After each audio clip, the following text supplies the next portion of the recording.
Michael.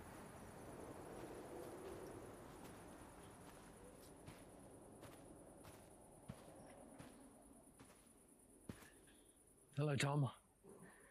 It's been 6 years. I would have said 20, counting from the last time we spoke. Well, I'm counting from the last funeral. All right, yes. Quite a few aging faces there. Well, you stood out in your funny little outfit. Many people would say that a priest belongs at a funeral. Many people would say it depends on the funeral. Are we arguing already? Wouldn't be the first time. Couldn't we keep it peaceful, just to start with? We can try. I'll take that. So, what should we talk about? Well, the timing would suggest Christmas. Well, tell me, do you still dislike the word merry? Only at Christmas time. I like happy. Less connection with drink, which in this country is a big... Happy Christmas.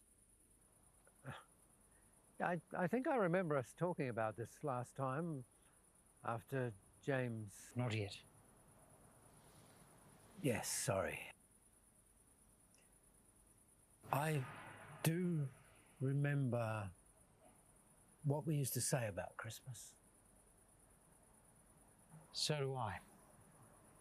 The hot Southern Hemisphere Christmas. It was a winter festival. Europe before central heating. Ice and snow Fought with fire, wine and light. Sol Invictus, the Romans called it. Sol Bloody Invictus. And every pagan culture in Europe held the same festival at the same time every year so they wouldn't forget the sun.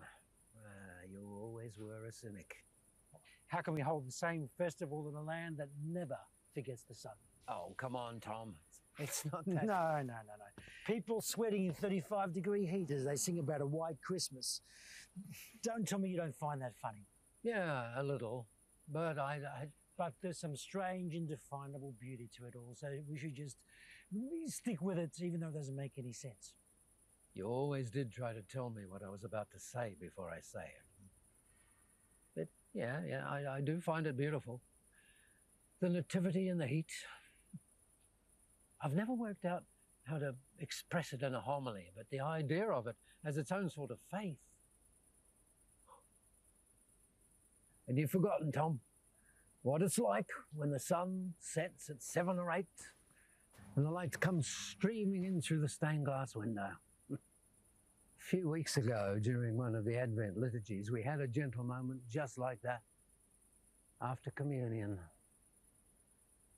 We were singing Silent Night, which was composed in Austria, but we sang it here. People get so few chances to sing together these days. Now, you see what you see.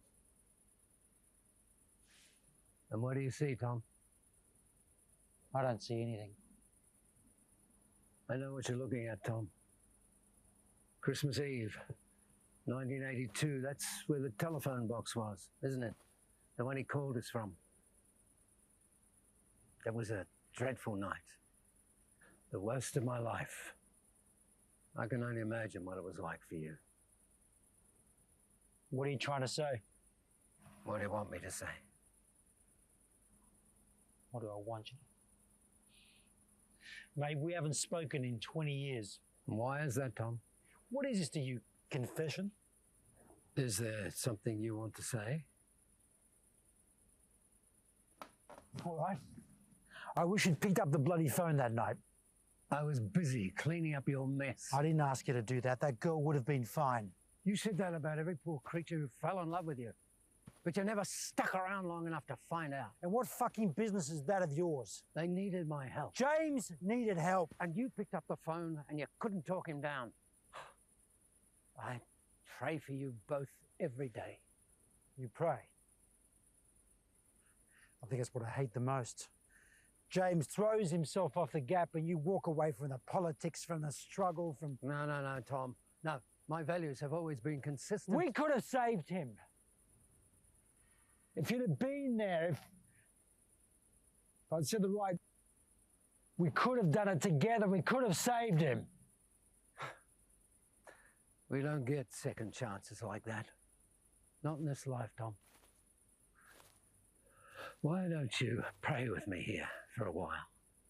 I respect you too much to respect your beliefs.